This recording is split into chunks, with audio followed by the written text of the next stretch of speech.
Hello friends, today I'm doing a video about henna.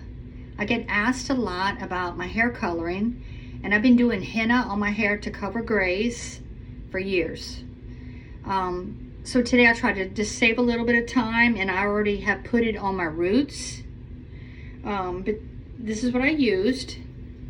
I used chestnut, it's mountain rose, brown chestnut, and then I use rainbow henna red.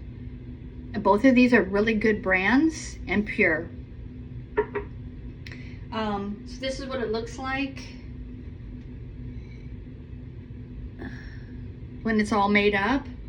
So I used hot coffee and I used cider vinegar, and we're talking about just on the crown, short hair. I used 2 teaspoons of red and a half a teaspoon of brown, 1 teaspoon of cider vinegar, and then hot coffee. Stirred it up, kind of like yogurt consistency.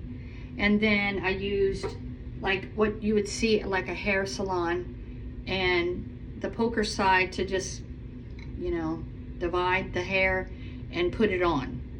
So once I'm finished getting it all on, then I will wrap it up, or just like a little thing like that. Or you could even use saran wrap and wrap your hair. It's definitely harder.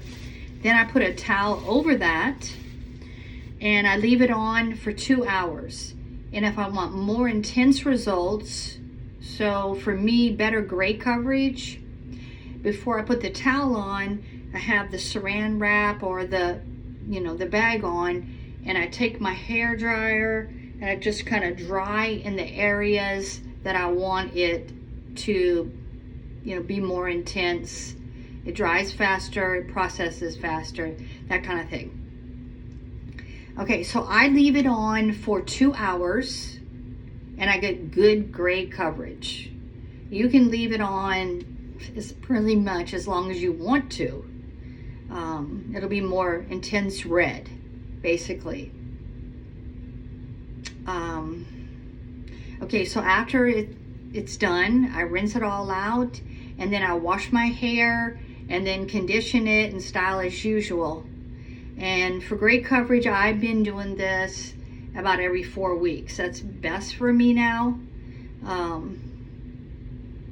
But even if you didn't even have gray, if you wanted just red highlights or whatever, you could, put red henna in your hair. I think that pretty much wraps it up. If you have any questions, feel free to ask me. Have a great day and God bless.